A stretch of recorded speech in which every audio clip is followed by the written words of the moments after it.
So I'm having flashbacks to 2010 when I walked out of my corporate job. I was in banking here.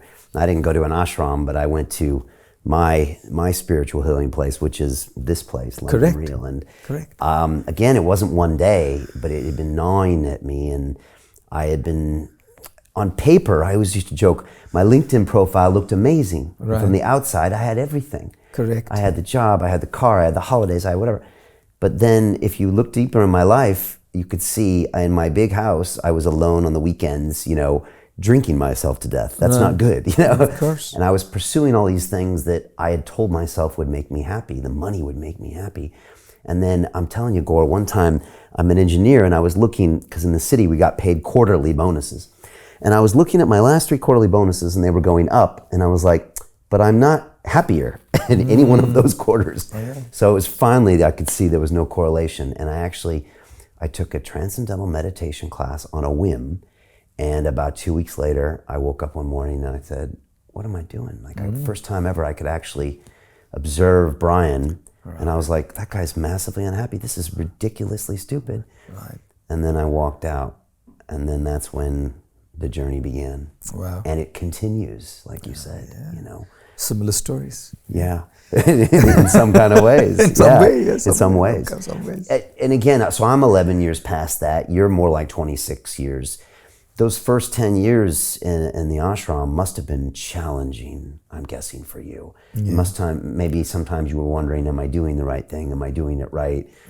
I'm guessing that because that's such a very new environment for you. I think it was a mix of things. For me to come to the ashram and to take a path like this was, I would say, my love affair. Like when you're madly in love with somebody, you really don't look at the inconveniences. It's like madly in love. You don't look at socioeconomic statuses, you don't look at upbringing, you don't look at cultural incompatibility, you don't look at ethnical differences, you don't look at anything. It's just love. And when you're so absolutely, madly, insanely in love, everything else just becomes inconsequential. You just kind of take it in your stride and move on, So sometimes I joke and I say, love is blind, but marriage happens to be the eye-opener. Oh, gosh. Because when you start spending time with somebody, then you start seeing every little nuance of their personality, which you didn't see when you were just madly in love, because you're just there with each other all the time. And I was kind of thinking, if this is my love affair in this path, this ashram life for me, it's kind of now I'm getting married. It was only love when I wanted to do it. And now it's marriage. I'm going to have to stay with this for the rest of my life. And yes, it can be an eye-opener. So that, which is why I was saying, it was a mix of things. One was it didn't seem too hard because so much love for this. And then we start living there. I was the only son. I have a younger sister, so pampered son, lovely family, beautiful childhood. I never ate anything in my childhood up until the day I came to the ashram if it wasn't made according to my dictates and demands. If my mom cooked something that I didn't want to eat, I didn't eat it. And here I come to the ashram and I have to eat food that's cooked there, the community kitchen food. I don't have a choice. There's no choices. What you're served is what you have to eat. Waking up early in the morning was a cakewalk because I anyways was an early riser before. That wasn't too hard.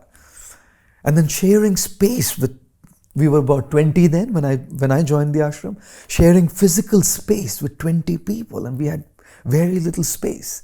You're like lying down on the floor right next to each other, right? We just had our little straw mats and little bed sheets, and we were using our hands as our pillows and just covering ourselves with these little bed sheets and just lying down there, sharing physical space. Even that wasn't all that hard. Waking up early wasn't hard. Food wasn't hard. Sharing physical space wasn't hard, because I think it's just that passion to do this, that love for the thing that I had chosen. You also have to share mental space. I never shared that space with anybody. We had a family of 6, my grandpa, grandma, mom, dad, me and my sister. And here I am with 20, 25 people suddenly sharing mental space. Everybody's looking at what you're doing, everything's being observed, and everybody comes from a very educated background. There were people who'd come from universities that were way better than mine, people who'd come from corporations, they'd worked with corporations way better than mine. Yeah. And you suddenly start sharing that space with people like that who've been achievers in their field. I think those days were beautiful, because in your formative years, when you're put into that situation, you're forced to grow, you're forced to come out of that shell, you're forced to adjust, you're forced to make some compromises, you're forced to value people, you're forced to value relationships, you're forced to value the path that you've chosen.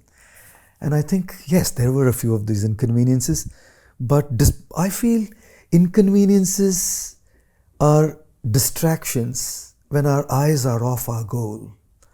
When our eyes are so focused on what we want to do, we don't even, not that we don't see them, but we are okay with them. Mm-hmm. And I think that's how time really flew by. You know, it was a mix of things. And then Radhanath Swami, of course, my spiritual teacher, my mentor, my guru. Oh, he's such an amazing man. What makes him amazing? His wisdom, of course, his wisdom, his spiritual level. You know, you don't meet so many people who are on a different plane. Right. We're constantly interacting with people who are on the same plane as ours. And when you meet somebody who's on such a higher plane than yours, you just get so drawn into that space, so drawn into that energy, so drawn into that zone, you know. Right. So it was his spiritual level, his spiritual energy, of course his wisdom. And I just found in him a person who cares, a person who loves. You know, I read this beautiful quote, it's in the first book I wrote, which said, "I don't care how much you know until I know how much you care." You know, there's so many people who know, but they don't care a damn who you are. You know, they'll ask you how you are and what's happening with you, and they're barely interested in listening to your answers. They don't care. You know, Radhanath Swami says something interesting. He said once, I think in a conversation he was mentioning, he said the warmth of love is so much more important than the light of knowledge. You know, imagine you're in Chicago. It's minus 26 degrees Celsius. I was there once in February. Oh, goodness me. Horror. That cold is just horrifying. And then the wind factor adds to the chill. It's like swords slashing into your face when you walk out. Minus 26 degrees Celsius. Imagine you're in your house. It's night. It's like 9:30 and the lights go off. It's okay. You can still live in darkness. It's all right. You'll manage. Imagine the heating goes on. I'll die to death if it's minus 26. Which is why in a situation like that, warmth is so much more important than light. And when I heard that quote that Radhanath Swami once was in a conversation, he was mentioning this, that the warmth of love is so much important than the light of knowledge. A person who cares, a person who genuinely feels, a person who genuinely wishes well for you. In a world where everybody's so narcissistic, so self-centered, everybody's just about them. And then you find somebody who truly cares for you as a well-wisher. Oh, that was such a breath of fresh air. So I found in him that, like I said, that spiritual energy, of course, the wisdom, but a person who truly cares, a person who truly loves. And I haven't seen him change. I know him for the last 26 years. And back in the day, he wasn't such a known figure. Right. It's in his journey that he started kind of being known to people out there. And through that entire journey, he hasn't changed. All this popularity, all this fame to him, and people know him today. He's a big spiritual leader. He's a person who cares, a genuine well-wisher. So he was there available in the ashram. Yeah. So all these inconveniences were like, then it's fine, you know. It's like I didn't feel I left home to come here. I felt I came to a second home. So my family home's one home, but here's another home now. So Jim Rickards has just recorded a video that's not available to anyone in the public, and he's going to be talking about how this upcoming recession is going to be fast, it's going to be bloody, it's going to be nasty. But at the same time, he's going to show you how you can position yourself to profit from all of this chaos. Now, we've made this video only available to our viewers. Go to londonreal.tv/Jim. Watch that immediately. I can't say enough good things about Jim Rickards. He understands the global economic system better than any guest I've ever had on London Real.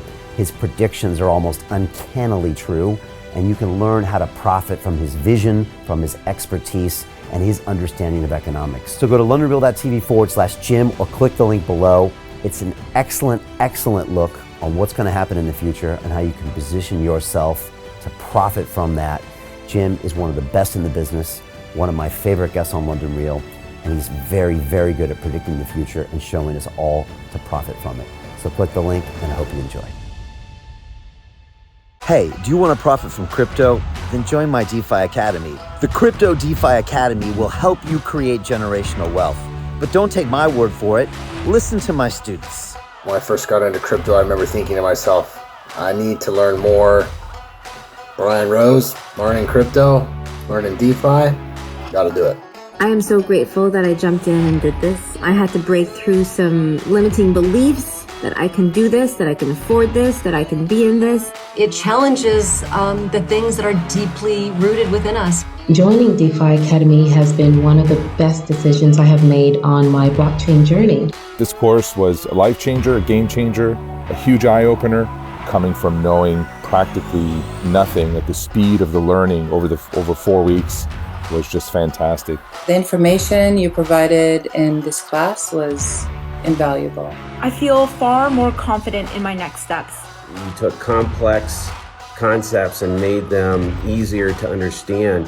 What's different than so many other ones is it just doesn't tell you what to do. It actually makes you do it. This is for people who are serious about becoming traders. This is the way it should be done. I realized from this learning experience again that it is not about what you learn, but about who you learn it from.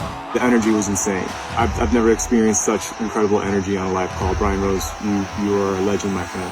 It's the only thing in the market where you can get all information and learn everything what you need to know. Everything is so clear and so well done, and I'm just forever grateful for this program. It made me feel so much more confident about crypto than I did before.